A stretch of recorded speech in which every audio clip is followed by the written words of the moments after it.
Hi YouTube, this is my channel and I'm gonna tell you guys about my C-section story and quarantine story and my fibroid.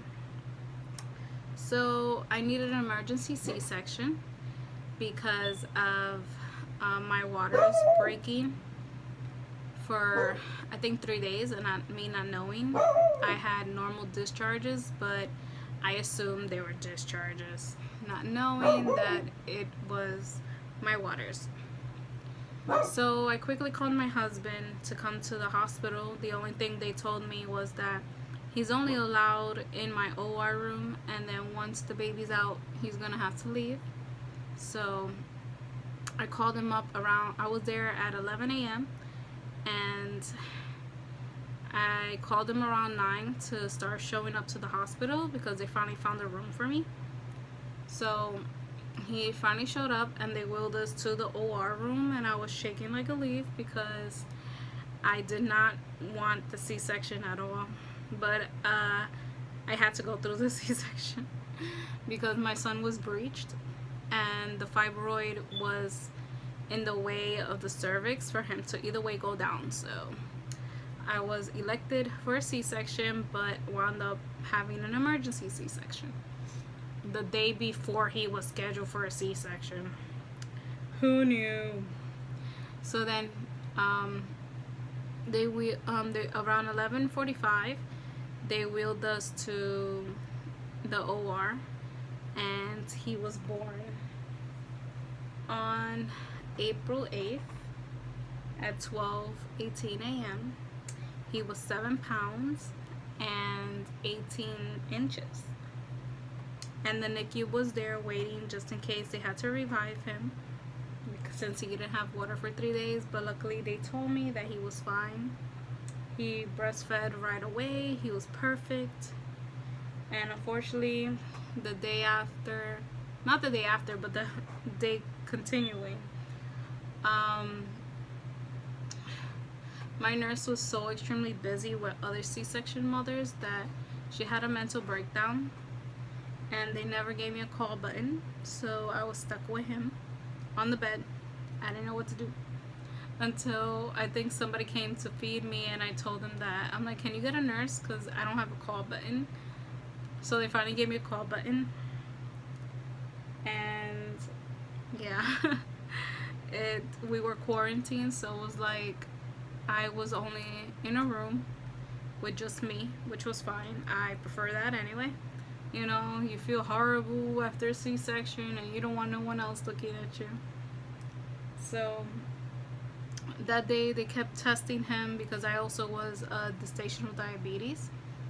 So his blood kept, like, his sugar levels kept going down until they were perfect. So I think after about 6 hours they were like, hey, we don't need to test him anymore because he's perfect. And he will still continue breastfeeding. So around I think 6 p.m. they found out that he was jaundice and he had a slight infection. So they had to take him away from me, and they asked me if I still wanted to breastfeed because their NICU is 24/7. And I told them, well, I'll pump for the morning, but towards the night shift I'm gonna ask you to formula feed because having the C-section, walking the same day was horrible because of the whole quarantine situation of the coronavirus. They wanted me out by 48 hours. So I was up and walking at 9 p.m. at night. And so I was pumping, and I was actually pumping like 2 ounces at a time, so they were shocked of how much ounces I was doing. They actually thought that I was in there for a whole week, and I said no, he was just born like literally today. But yeah, he's my perfect little baby.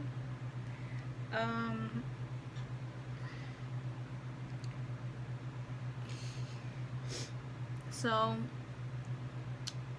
when I used to go to the NICU, a lot of the nurses knew me, but there were some that were new.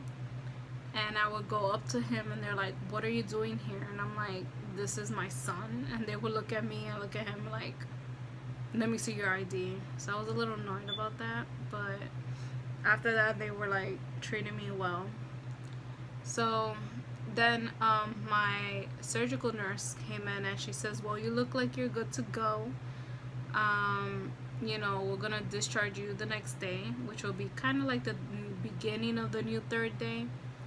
And I was like started shaking and crying because I'm like, I'm not leaving without my son. Like, I refuse to leave without him. Like, I'm not gonna continue coming back just to, I was only allowed to see him once a day, and I could not deal with that. I live about an hour away by 3 buses or a 20-minute ride by car, which I don't have.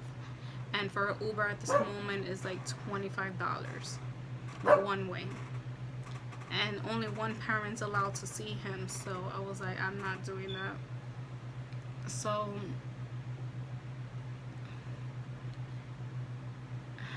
that third day, they told me he was actually good to go, but he had to take his last like vitals and his last medication. So they basically told me I could stay actually in the hospital with him until he's discharged. So once I was discharged, he was discharged. So try not to get emotional, but I was so happy. So then around day 3, I felt like Superwoman, and I kept cleaning and cooking and and I'm staying at my mother-in-law's until I heal up. So she basically banned me from being with my son because she's like, you have to rest up, you don't understand how bad this surgery is.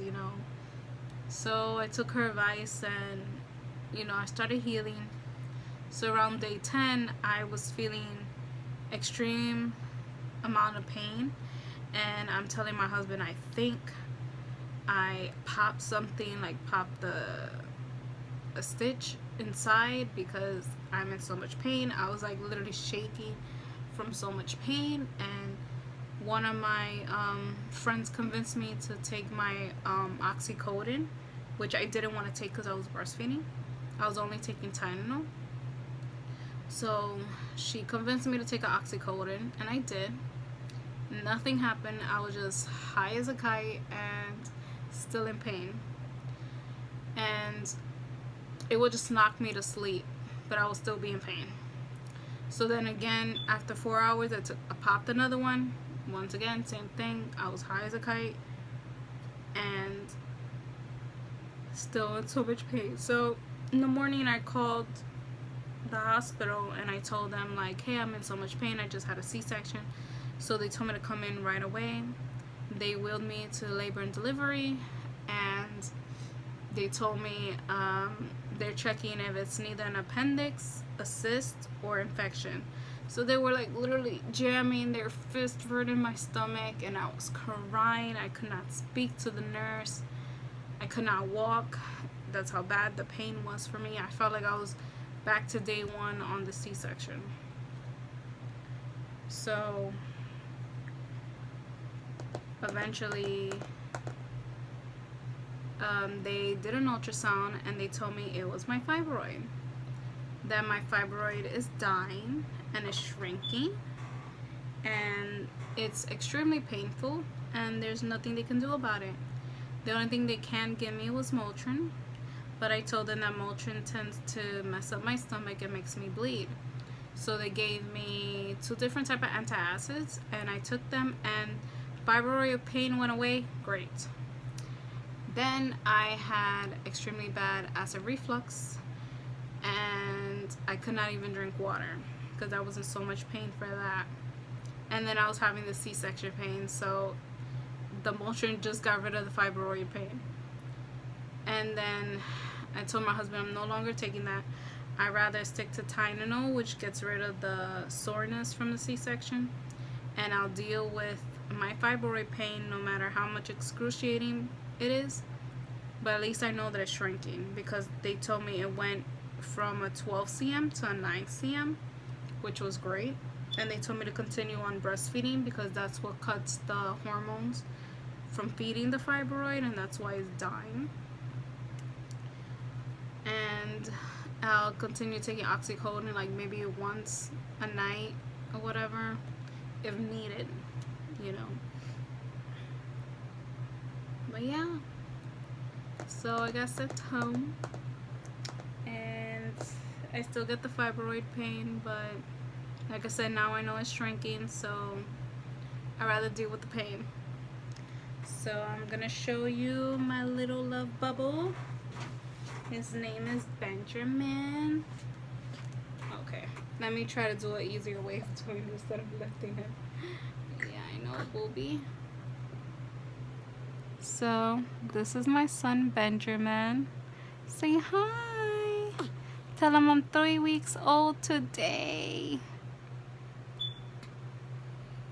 He's such a meanie. No smiling, just always angry. Looks just like his dad. But yeah, that was my C-section story. I hope it wasn't too long. But hopefully we get to do more videos and you guys get to see more of Benjamin. And bye.